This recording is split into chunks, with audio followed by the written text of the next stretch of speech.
ఖలిస్తానీ ఉగ్రవాది హర్దీప్ సింగ్ నిజ్జర్ హత్యకు సంబంధించి కెనడా మీడియాలో భారత ప్రధాని నరేంద్ర మోదీపై పేరును ప్రస్తావించడంపై ఒటావా స్పందించింది.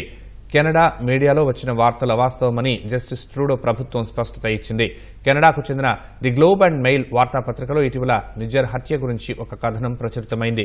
హత్య కుట్రలో భారత జాతీయ భద్రతా సలహాదారు అజిత్ డోబాల్, విదేశాంగ శాఖలు భాగమయ్యాయని కెనడా జాతీయ భద్రతా అధికారి చెప్పినట్లు ది గ్లోబ్ అండ్ మెయిల్ ప్రచురించింది.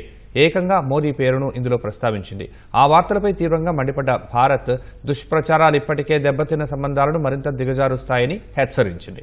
వెంటనే నష్ట నివారణ చర్యలకు దిగిన కెనడా సర్కార్ అది తప్పుడు వార్త అని వివరణ ఇచ్చింది.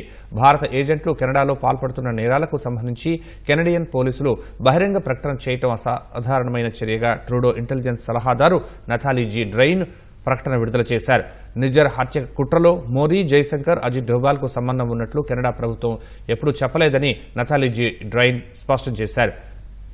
ది గ్లోబ్ అండ్ మెయిల్లో వచ్చిన వార్త ఊహాజనితమని చెప్పారు.